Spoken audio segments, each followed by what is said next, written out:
Magandang umaga mga kahuan, narito na ating ulat panahon ngayong araw sa Pilipinas.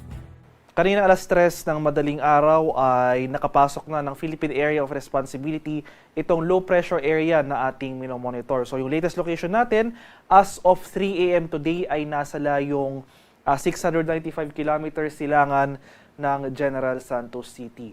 Sa latest analysis natin, mababa pa naman yung chance na nasabing low pressure area na maging isang ganap na bagyo within the next 24 hours. Gayunpaman, dahil sa pinagsamang epekto ng low pressure area at ng ITCZ, dahil nga nakapaloob itong low pressure area dito sa Intertropical Convergence Zone, makakaranas pa rin tayo ng mga kalat-kalat na pag-ulan na may pagkulog at pagkidlat dito sa area ng Mindanao at sa Palawan. So ngayong madaling araw pa lamang, makikita natin dito sa ating latest satellite images na may mga nakikita na tayong thunderstorm activity over some parts of Palawan and Southern Mindanao. Inaasahan natin na for the remainder of the day ay mas rarami pang lugar dito sa Mindanao ang makakaranas ng mga kalat-kalat na pag-ulan at thunderstorm. Samantala sa Metro Manila at sa nalalabing bahagi pa ng Luzon and Visayas ay makakaranas muli tayo ng mainit at malinsangang panahon simula umaga hanggang sa tanghali, pero pagsapit ng hapon hanggang sa gabi,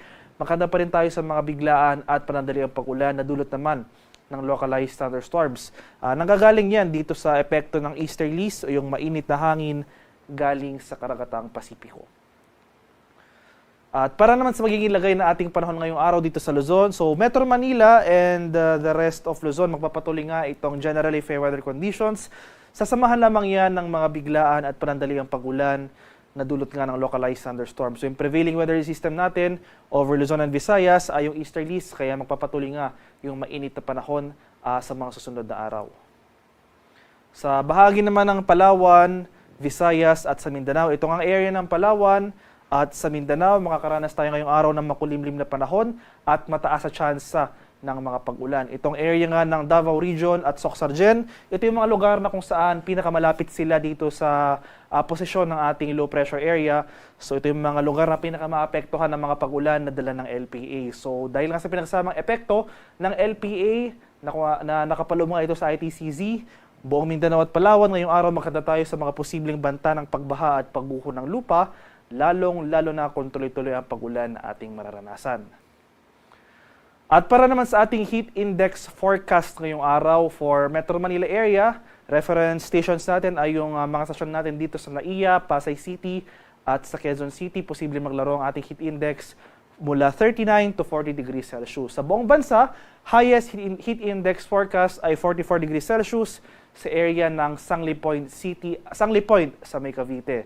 So makikita natin dito sa ating heat index forecast map, ilang areas pa rin ng Luzon, as well as Visayas at itong Northern Mindanao. Posible tayong makaranas ng mataas na heat index values ngayong araw. So, paalala na lamang sa ating mga kababayan sa mga areas na ito, lalong-lalo na sa ating mga senior citizen o yung may mga existing medical conditions na kung maaari, iwasan natin yung outdoor activities sa oras sa alas 10 ng umaga hanggang sa alas 3 ng hapon dahil ito yung time period na kung saan na itatala natin itong matataas na temperatura.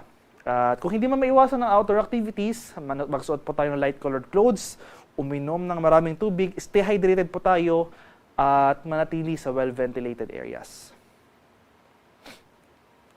At sa kalagayan naman nating karagatan, sa kasalukuyan, wala pa namang nakataas sa gale warnings, anumang baybay na ating kapuluan, and for the next 24 hours, banayad hanggang sa tamtamang pag-alon ang mararanasan sa malaking bahagi ng ating bansa.